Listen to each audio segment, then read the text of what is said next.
Shalom, bonjour à tous les fidèles spectateurs de l'émission Faculté d'interprétation de l'école de Daniel. C'est bel et bien votre bien-aimé frère Tony Elion, accompagné de l'homme de Dieu, le frère Merlet ici présent. Alors comme promis, nous vous avons dit que nous aurons des séances d'enseignement ensemble où nous allons partager les Écritures. Et nous vous demandons de nous accompagner en vous abonnant massivement sur notre chaîne YouTube Tony Smith Elion et aussi sur notre page Facebook, sur notre page Instagram, sur notre page Twitter et aussi sur notre page Skyrock. Abonnez-vous parce que nous sommes en train de donner des enseignements comme ça. Et si vous avez aussi des questions qui méritent des réponses, si vous êtes en train de chercher une assistance spirituelle, un soutien, vous pouvez toujours nous contacter ou laisser en commentaire. Nous allons lire et puis par la grâce de Dieu, nous allons vous répondre. Alors aujourd'hui, nous sommes en pleine nature. Vous pouvez constater que derrière moi, il y a de l'herbe presque partout. Nous sommes en pleine nature. Alors nous avons voulu avec vous partager une portion de l'écriture de Dieu afin de pouvoir consoler quelqu'un, afin de pouvoir consoler une âme qui est certainement en train de chercher la face de Dieu. Avec vous aujourd'hui, nous allons parler de la création. Nous allons parler de la création. Nous allons expliquer le livre de Genèse chapitre 1er à partir du verset 1er. Ne vous en faites pas, nous n'irons pas vraiment en détail tel qu'il se doit, mais nous allons juste tirer une portion de la création pour essayer d'expliquer encore une écriture afin de consoler quelqu'un. Alors aujourd'hui, nous allons lire d'abord l'écriture. Nous avons dit que nous allons parler de la création aujourd'hui et nous allons lire une écriture dans le livre de Genèse chapitre 1er à partir du verset 1er. Genèse chapitre 1er à partir du verset 1er et le verset 2. L'homme de Dieu va nous aider à la lecture. Genèse 1er à partir du verset 1er et au verset 2, je lis au nom du Seigneur Jésus-Christ. Amen. Au commencement, Dieu créa les cieux et la terre. La terre était informe et vide. Il y avait des ténèbres à la surface de l'abîme et l'Esprit de Dieu se mouvait au-dessus des eaux. Ok, prenez le verset 3. Verset 3. Dieu dit que la lumière soit et la lumière fut. Ok, j'aime ça. Nous venons de lire une écriture qui est très simple. Genèse chapitre 1er, le verset 1er jusqu'au verset 3. David dit, au commencement, Dieu créa les cieux et la terre, mais Moïse s'attarde sur la terre, j'aime ça. Moïse dit, la terre était informe et vide, et il y avait l'abîme qui recouvrait la surface, et l'Esprit de Dieu s'y mouvait. Alors Dieu dit que la lumière soit. Ça se passe où sur la terre? Pas au ciel. Si vous lisez bien l'écriture, on dit Dieu créa les cieux et la terre. On dit la terre était informe et vide. Ça veut dire que la terre n'avait pas de forme, mais pas le ciel. Hein, j'aime ça. Quand on te dit Dieu créa les cieux et la terre, on ne dit pas le ciel était informe et vide. On ne dit pas que quelque chose manquait au ciel. Non, on commence rapidement avec la terre. On dit la terre était informe et vide. Ça veut dire que quand Dieu crée le ciel et la terre, donc le ciel, quand il finit de créer le ciel, tout dans le ciel a été déjà fait. Mais il se rend compte que la terre a un problème. La terre n'a pas de forme. Il se rend compte que ce n'est pas le ciel qui n'a pas de forme. Non, mais c'est la terre. C'est-à-dire que la terre a un problème. Voilà pour cette raison, il va se concentrer sur la terre parce que la terre était couverte des abîmes. Il y avait les ténèbres. Et il va se concentrer sur la terre pour dire que la lumière soit. Pourquoi? Parce qu'il a constaté que la terre qui était créée avait un problème.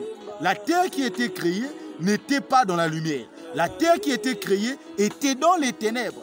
Du coup, il va chercher que la lumière luise cette terre. J'aime ça. Est-ce que vous voyez ça? Donc quand Dieu crée les cieux et la terre, le ciel avait déjà une forme. Le ciel avait déjà tout, mais la terre manquait de forme.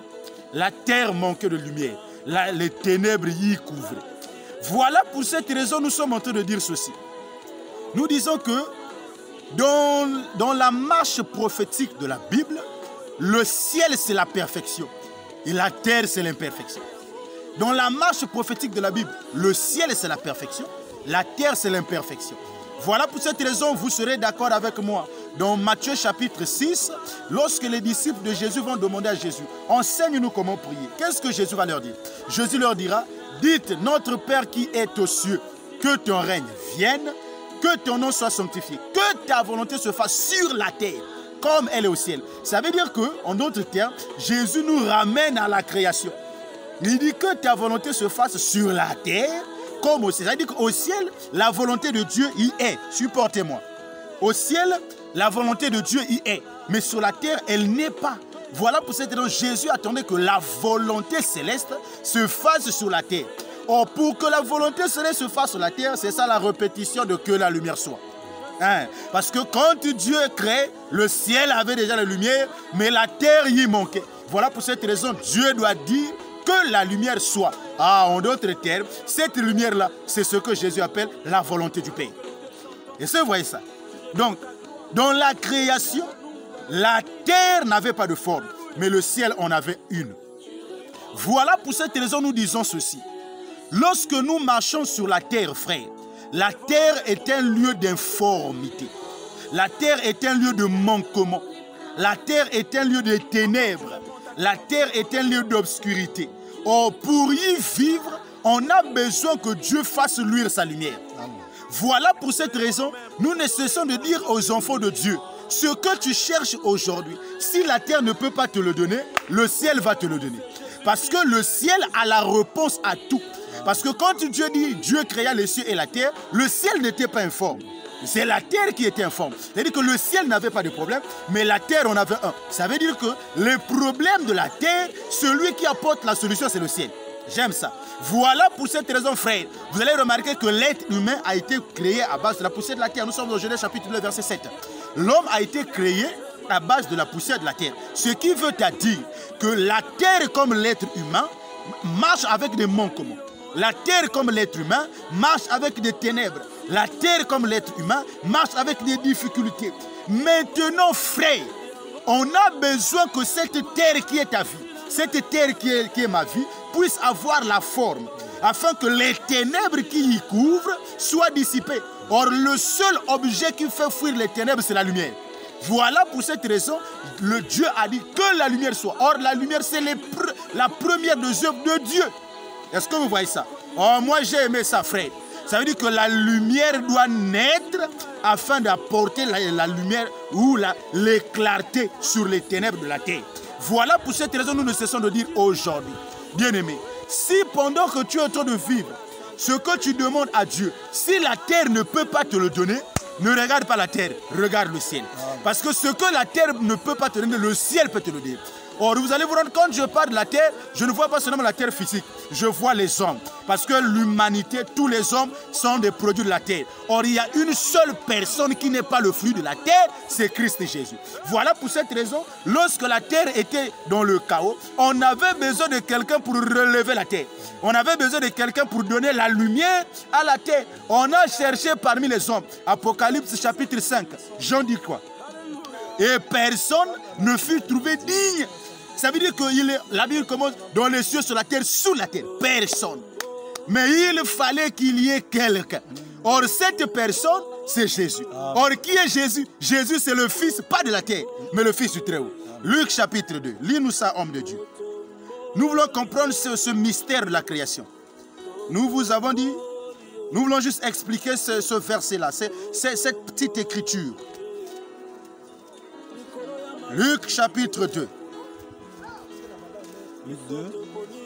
Supportez, nous allons vous donner cette écriture. Luc chapitre 2, verset 30. Luc chapitre 2, verset 30.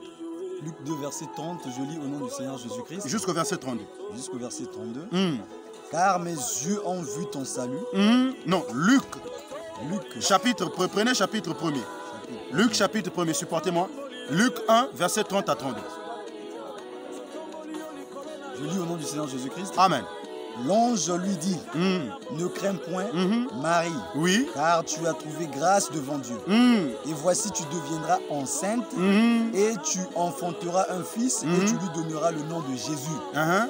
Il sera grand et sera appelé Fils du Très-Haut. J'aime ça. Et le Seigneur Dieu lui donnera le trône de David, son père. Ah, Jésus n'est pas appelé Fils de la terre. Il sera appelé Fils du Très-Haut. Pourquoi le Très-Haut? Parce que le haut, c'est le ciel. C'est-à-dire que l'arrivée de Jésus, c'est pour venir donner la forme à la terre qui est informe et vide. Donc, l'écriture de Genèse 1 à 3 s'explique dans la vie de Jésus. Parce que lorsqu'on dit la terre était informe et vide, et Dieu dit que la lumière soit. Or, cette lumière, c'est Jésus. Voilà pour cette raison, Jésus lui-même, il a dit dans le livre de Jean chapitre 8, Jean chapitre 9, il dit que pendant que je suis au milieu du monde, je suis la lumière du monde. C'est-à-dire que la lumière, c'est la personne de Jésus. Or, la lumière, frère, quand Dieu crée la lumière, Dieu ne place pas la lumière sur la terre. Il place la lumière au ciel. C'est-à-dire que la lumière qui éclaire la terre doit venir du ciel. Voilà pour cette raison, lisons Genèse chapitre 1, verset 14. Genèse chapitre 1, verset 14. La Bible dit quoi? Quel est le rôle de la lumière? La Bible déclare, Dieu dit qu'il y ait des luminaires dans l'étendue du ciel. Qu'il y ait des luminaires dans l'étendue du ciel. Pour séparer le jour d'avec la nuit. Que ce soit des signes pour marquer les époques, les jours et les années. Oui. Et qu'ils servent de luminaires. Qu'ils servent de luminaires dans l'étendue du ciel pour éclairer la terre. Ah! Donc Dieu, quand il crée des luminaires, leur but, leur rôle était d'éclairer quoi? Pas le ciel, la terre. Ça veut dire que la terre ne reçoit la lumière que du ciel. Ah, moi j'aime ça. Cette lumière du ciel, c'est la personne de Jésus. Parce qu'il a dit que pendant que je suis dans le monde, je suis la lumière du monde. C'est que la véritable lumière du commencement qui devait éclairer la terre, c'est la personne de Jésus. Or, voilà, quand Jésus vient naître, qu'est-ce que Zacharie dit? Zacharie, quand il chante, il dit « Le soleil levant nous a visités d'en haut ». Ah, c'est que Jésus, c'est le soleil. Or, le soleil n'est pas sur la terre. Le soleil est au ciel. D'où nous disons, lorsque Dieu crée le ciel et la terre, le ciel, c'est la perfection. La terre, c'est l'imperfection. Voilà pour cette raison, c'est la terre qui n'avait pas de forme. Or, quand je parle de la terre qui n'a pas de forme, je parle aussi de la vie de quelqu'un qui manque une forme. Je parle aussi de l'âme de quelqu'un qui manque la forme. Mais celui qui peut de la forme, c'est la lumière. Parce que les ténèbres, quand ils sont là, c'est les bêtes féroces de la nuit. Parce que Psaume est en train de dire, le soleil se retire, les animaux sortent de leur tanière. Ils se mettent en pourchasse. Or moi je crois, frère, quand on parle des ténèbres, on voit ici l'ennemi. On voit ici les angoisses. Ce n'est pas moi qui le dis. Lisons une écriture. Ésaïe. Ésaïe chapitre 8. Lisons Ésaïe chapitre 8. Ésaïe chapitre 8, dans le verset 23. Bon, prenons à partir du verset 22. Prenons à partir du verset 22. Ésaïe 8, 22. 22 à 23, jusqu'au verset 23. Allez-y, on dit. Ésaïe 8, 22 à 23. Que dit l'Écriture?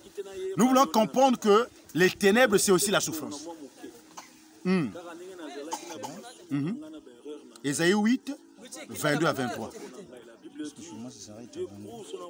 Ésaïe 8. Ésaïe 8. Le verset 22 à 23. Ésaïe chapitre, je vais lire dans ma version. Il est écrit ceci. Ésaïe 8, 22 à 23.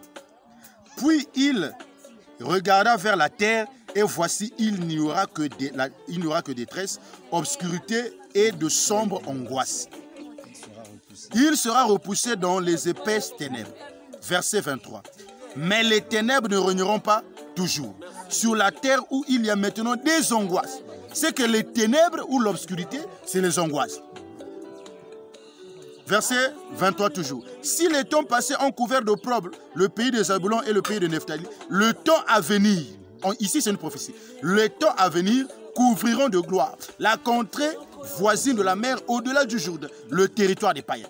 Donc ici, là on est en train de nous faire comprendre que les ténèbres, c'est les angoisses. Les ténèbres, c'est les problèmes. Les ténèbres, c'est les difficultés. C'est-à-dire que quand on dit la terre était informe et vide, c'est la vie de quelqu'un qui n'avait pas de forme. Quand on dit que les ténèbres couvraient l'abîme, c'est la vie de quelqu'un qui était dans les problèmes, qui est dans le problème. La vie de quelqu'un qui est dans les difficultés. Mais pour que cette terre, que ces ténèbres soient ôtées, il faut que la lumière vienne. Or, cette lumière-là est expliquée par la venue de Jésus. Nous sommes dans Matthieu chapitre 4. Nous sommes dans Matthieu chapitre 4. Bien aimé, même quand on veut expliquer le combat spirituel, c'est dans la révélation. Quand on veut expliquer les services de prière, c'est dans la révélation. Nous sommes dans Matthieu chapitre 4. Supportez-nous. On va vous donner cette écriture. Matthieu chapitre 4. Ok. Voilà. Matthieu chapitre 4. On prend à partir du verset... Prenons à partir du verset 12, homme de Dieu. Prenons à partir du verset 12. Matthieu 4, à partir du verset 12. Verset 12, au nom du Seigneur Jésus-Christ. Amen. Jésus, ayant appris que Jean avait été livré, se retira dans la Galilée. Il quitta Nazareth et vint demeurer à Capernaum, situé près de la mer, dans le territoire de Zabulon et de Nephtali. Souvenez-vous que l'écriture d'Ésaïe chapitre 8 dit que le pays de Zabulon et de Nephtali est couvert de ténèbres. Mais les temps à venir, ce pays se couvriront de gloire. Allez, verset 14. Afin que s'accomplisse ce qui avait été annoncé par Ésaïe le prophète. Le chapitre 8. Le peuple de Zabulon et de Nephtali, de la contrée voisine de la mer, du pays au-delà du Jourdain et de la Galilée des gentils, ce peuple assis dans les ténèbres a vu une grande lumière et sur eux, sur ceux qui étaient assis dans la région et dans l'ombre de la mort, la lumière s'est levée. Ah, verset 17 dit quoi? Verset 17. Dès ce moment, Jésus commença à prêcher et à dire, repentez-vous, car le royaume des cieux est proche. Voilà la lumière. Donc la lumière prophétisée par Ésaïe s'est accomplie dans la personne de Jésus. C'est que Jésus, c'est la lumière. La lumière qui doit éclairer la terre qui est dans les ténèbres. Or, la terre ici est expliquée par des peuples. La terre ici est expliquée comme le pays des Zabulon et le pays de Nephtali. Voilà pour cette raison je dis ceci. Ton pays aussi peut être une terre. Voilà pour cette raison je dis ceci. Ton foyer, c'est aussi une terre. Ton foyer, c'est aussi une terre. Ta vie, c'est une terre. Ton travail, c'est une terre. Mais quand tu vois les angoisses, quand tu vois les difficultés, quand tu vois les problèmes, c'est que ta terre est couverte de ténèbres. Ta terre est informe, mais on a besoin de que la lumière passe. Or, si la lumière passe, ça veut dire que les ténèbres doivent quitter. Or, la lumière, c'est la personne de Jésus. Voilà pour cette raison, nous disons ceci, que lorsque nous sommes dans des problèmes, on ne regarde pas les hommes, mais on doit regarder Jésus. Pourquoi? Parce que ce qui donne la force à la terre, c'est le ciel. Or, ce qui nourrit la terre, c'est le ciel. Même quand la terre est desséchée, pour que la terre produise, il faut que le ciel libère la pluie. C'est que le ciel, si le ciel ne libère pas, la terre ne vivra pas. Voilà, quand je parle du ciel, je vois Jésus. Parce que Jésus a dit, pendant que je suis au milieu du monde, le royaume des cieux est parmi vous. C'est que le ciel, c'est la personne de Jésus. Or, si Jésus ne libère pas quelque chose dans ta vie, tu ne vivras pas. D'où nous disons ceci, nous sommes Jésus, nous sommes morts. Nous sommes Jésus, on ne vit pas.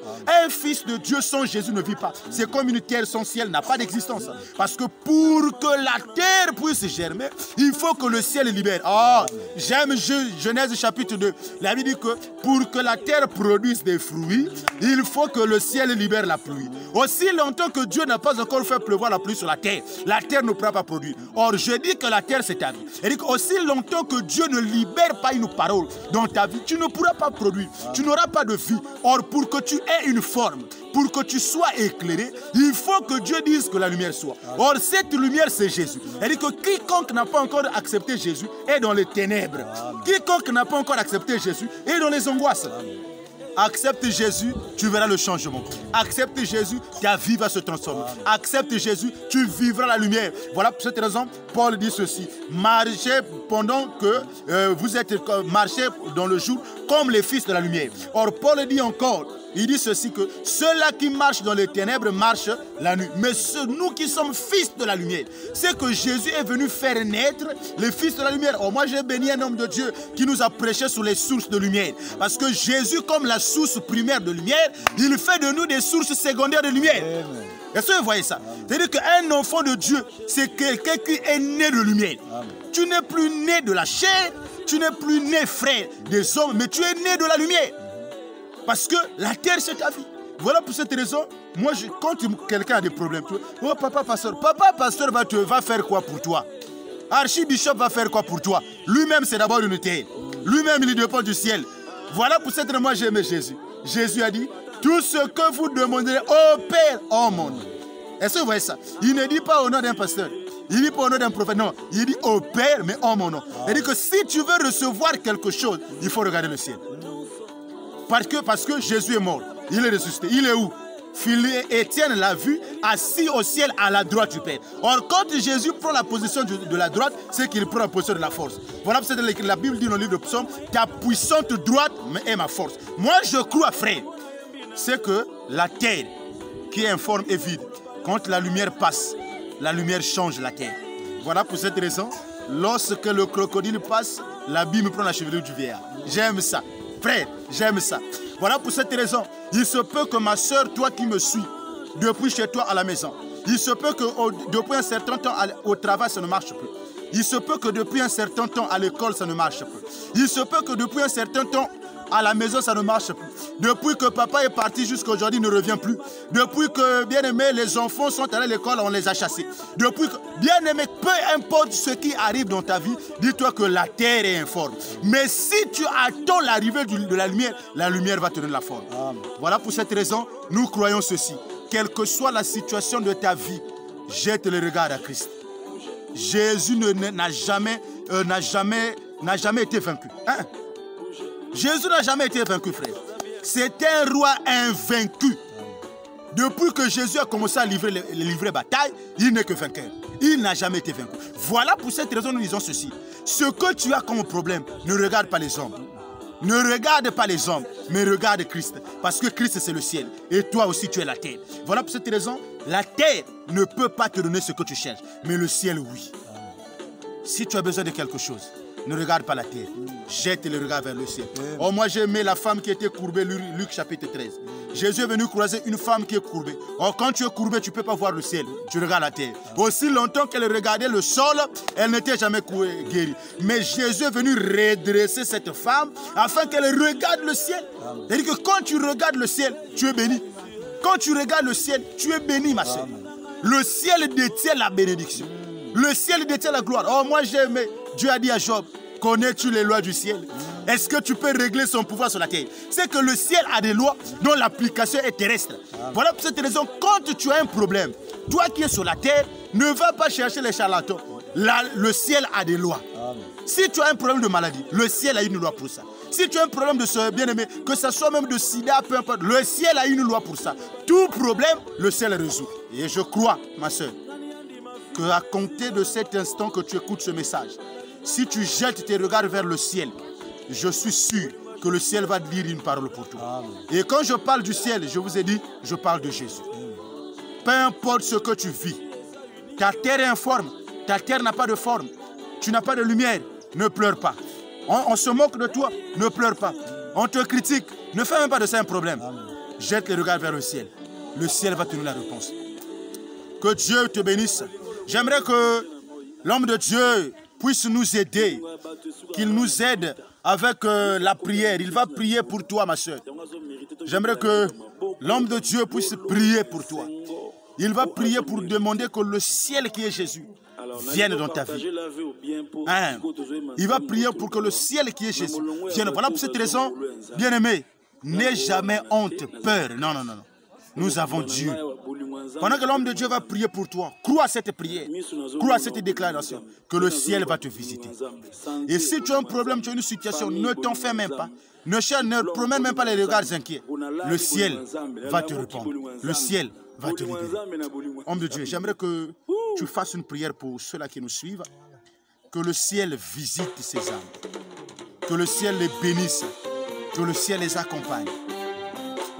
Bien-aimé, ouvre ton cœur et écoute cette prière. Reçois-la. Reçois cette prière avec grâce.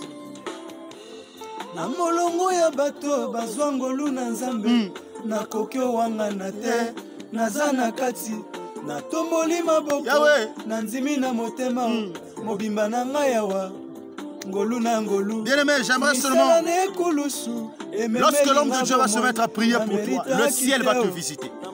Toi qui me suis, le ciel va te visiter. Parce que nous avons dit, ce que la terre ne peut pas te donner, le ciel a la réponse pour ça.